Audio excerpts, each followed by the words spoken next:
in your opinion, accounts for the high rate of police killings and the widespread charge that police carry out extrajudicial killings with seeming impunity? I don't think it's essentially a police matter. I think it's a cultural matter. I think that it goes back to the paradigm of the plantation, the attitude that we have towards people. You know, in the days of the plantation, the people on the plantation, the people in the great houses, owned power. Power was their power. And they used it to their own advantage in furtherance of their own interests. And they were not responsible to the people in the barracks for how they used it, right? And the people in the barracks had no rights. And the object was, insofar as the people in the barracks were concerned, was to keep them in their places, and anything that was necessary to keep them in their places was used. And that is the same paradigm by which we operate today. And you notice, for example, that that when the police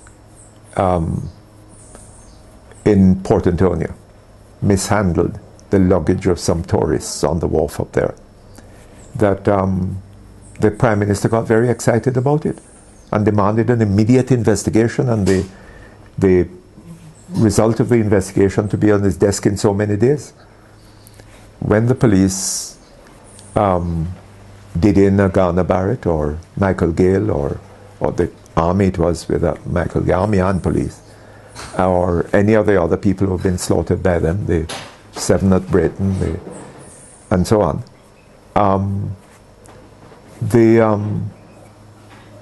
Nothing happens. Has the Prime Minister expressed a position on any of those things? So I haven't heard it.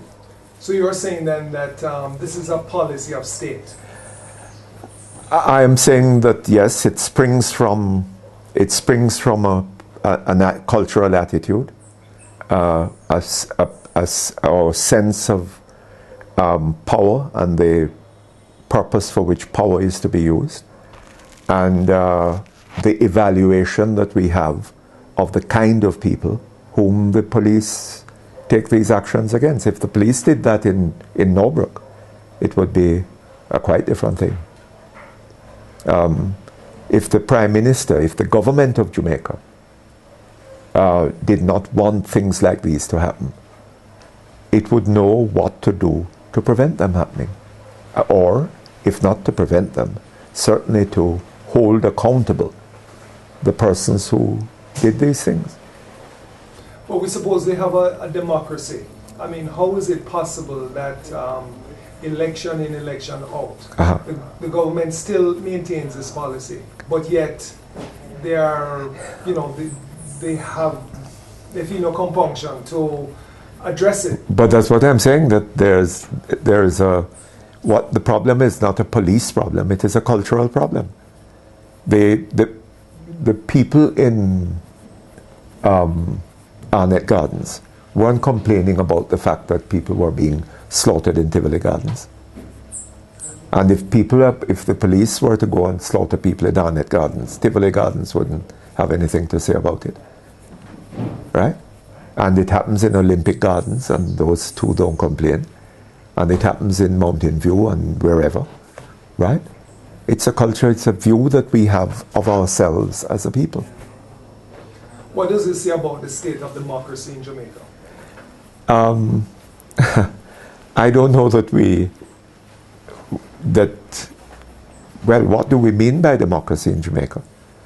And better than that, what do we mean by government in Jamaica? What is the idea that we have of government? When we say we're going to govern ourselves, what are we talking about? Right? Are we talking about using power in the interests of a nation or of a people? Do we see ourselves as a nation, or do we see ourselves as tribes?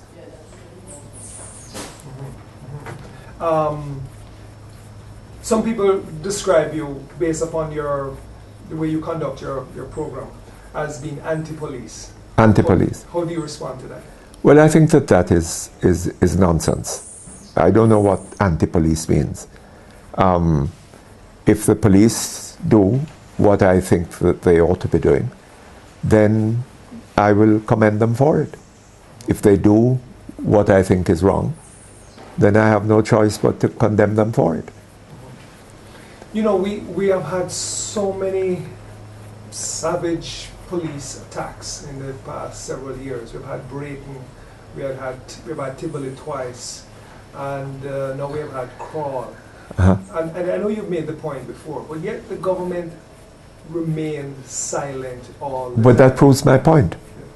And the government has not put in place any effective mechanism for, as I say, either in the hope of preventing such things happening or of holding accountable those who cause them to happen.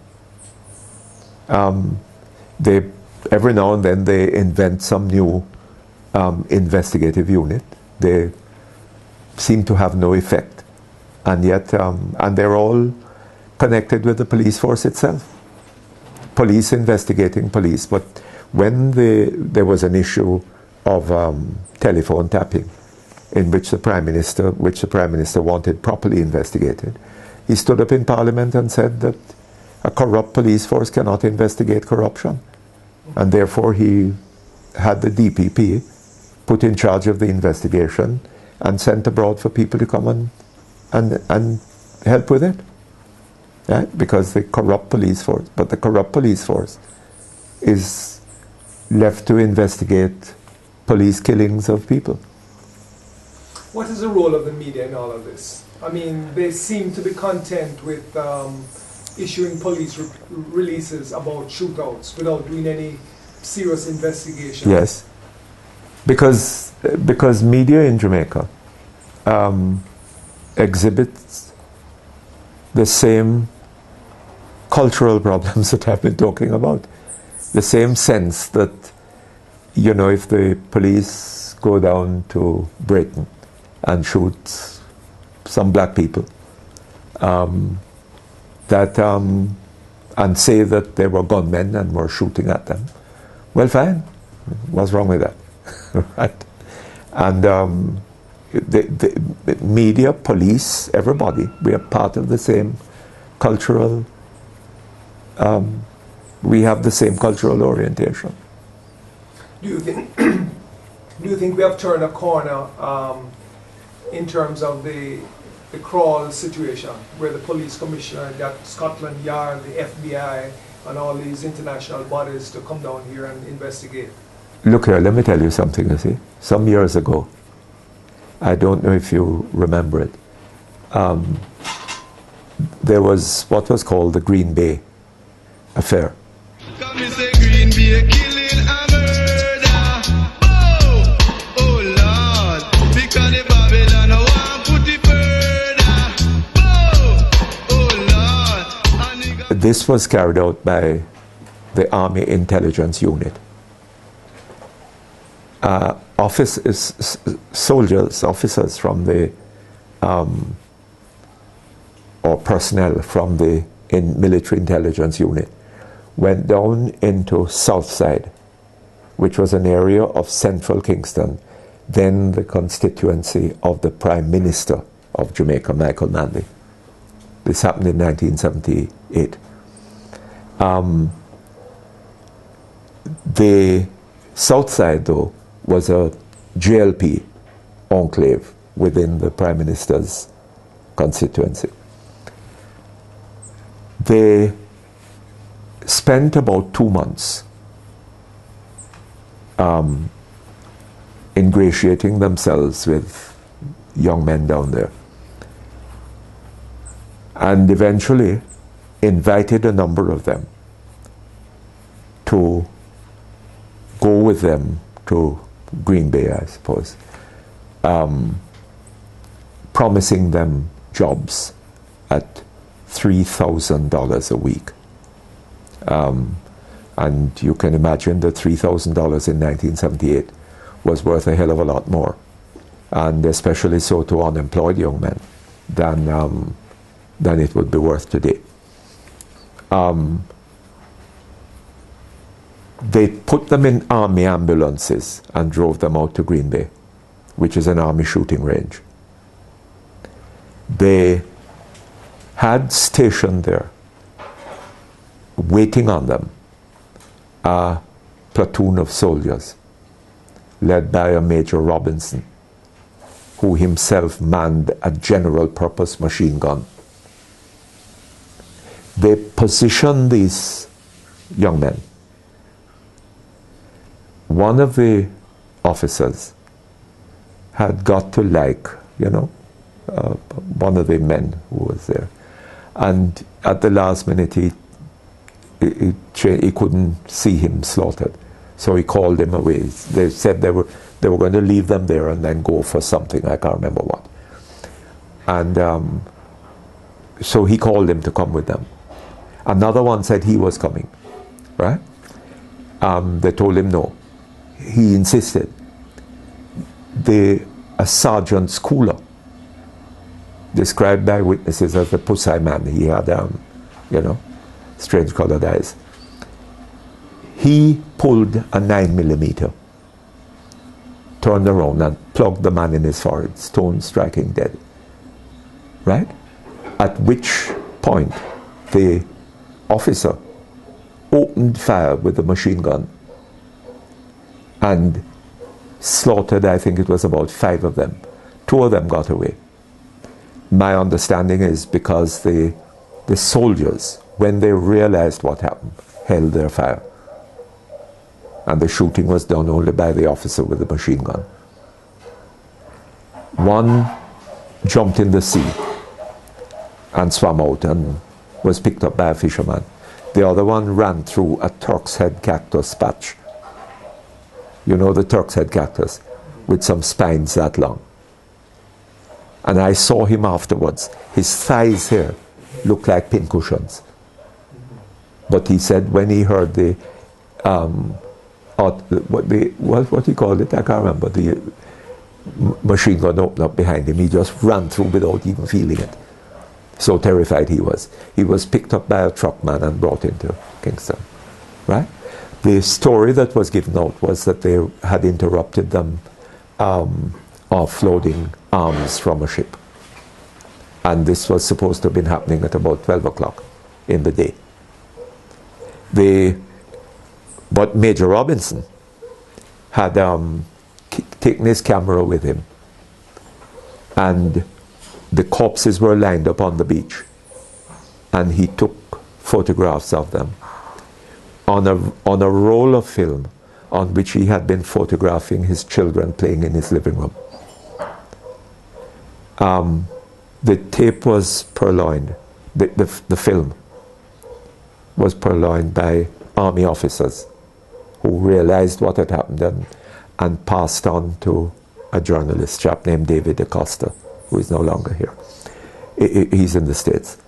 And David had the film developed, saw what was happening and exploded the whole story. Right? Nobody was convicted of that crime. This is the most horrible massacre. Well, I don't know that anything has up to now happened to compare. Well, maybe the Tivoli Gardens massacres, and I don't know, maybe Britain. Right? But it was a scandalous massacre of civilians. There was a prosecution, but it all came to nothing. Right? Now, what do you expect to happen at Crawley? The FBI, the CIA, so what? Scotland Yard. So?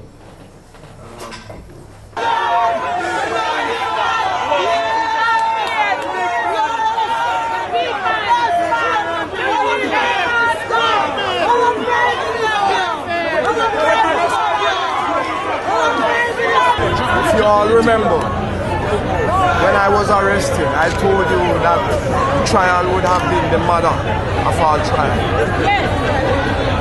My initial response at this time is that the acquittal has been the mother of all acquittals. Well, look at the Michael Gale case. Michael Gale was brutally kicked to death by soldiers and possibly policemen. Right? a coroner's jury found that there was criminal responsibility, right? The ruling was that there was no evidence on which to prosecute anybody. So nobody has been prosecuted for that crime, right? He was kicked to death by a party of soldiers and police, right? So if that is the pattern of the past, what are we expecting to happen at Crown? Freedom! Freedom! Love yourself! Freedom! Superintendent Adams told me on my program, and I have it recorded on tape, that they went to the house, called out, there were 60 policemen about there, all armed. They went to the house, they called out to the young men, telling them that they were police and that the young men were to come out to the house. They were greeted, he said, by gunfire, or the response was gunfire. They took evasive action and again called out to them, telling them to come out. There was further gunfire. So they opened fire and killed 7 young men. Now, there is the evidence suggests in the mind of some people that that was not quite how it went, that it has been suggested that the killing of these young men did not occur from outside the house, right? But leave that aside. Let us take what Superintendent Adams said. Let us accept that for purposes of argument, right? If 60 policemen go to a house and call out and tell persons to come out, and they don't come out, and they fire at them, right? Are the police entitled to kill them? I don't think so, right? If we have had other instances. There was a case in England recently where they waited on a man for 2 weeks to surrender, right? Why did this have to happen? In a matter of an hour or so, the young men were dead. Is that the approach, the police approach to these matters that we approve of, that we agree, that we approve of as a country, as a people? Right? They couldn't have waited on those men. They couldn't have surrounded the house. Right? Cut off electricity, cut off water supply, and tell them, all right, when you're ready, come out with your hands up. They couldn't have done that. At the time of the second Tivoli Gardens shooting, I think it was in May of 2001, 2002. No, 2001. 2001. Yes. We saw on television pictures of Superintendent Adams and his men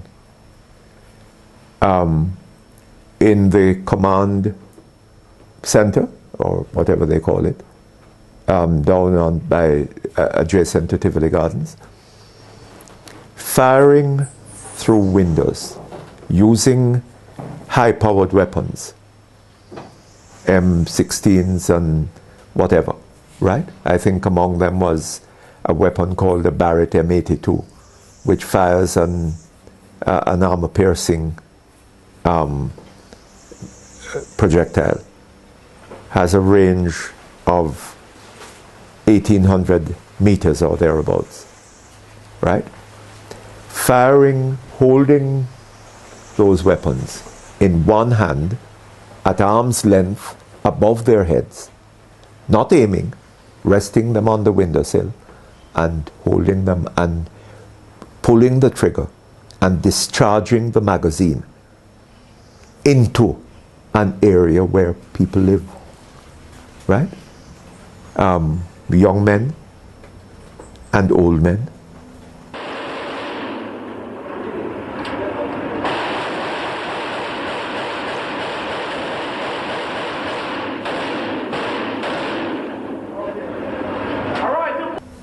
And children, and women, and girls, and babies, right? Citizens of this country. Not even, I mean, that, I'm sure, if it had happened in wartime, would be a violation of the Geneva Convention and a war crime, right? But it was seen on television. I have spoken about it myself on a number of occasions on radio. I find it difficult to imagine that the Prime Minister and his ministers could be unaware of it, right? But they have made no comment about it. If the Prime Minister is not concerned, the DPP is ineffective, the media couldn't care less, the police commissioner is incompetent. I mean, who do we really hold accountable? Well, let me tell you something. I think that the fundamental problem in Jamaica is that we have not thought it necessary to define what we mean by government. And therefore, the problem of accountability almost does not arise. We are, as I said earlier, we are operating on the paradigm of the plantation. Power is not publicly owned.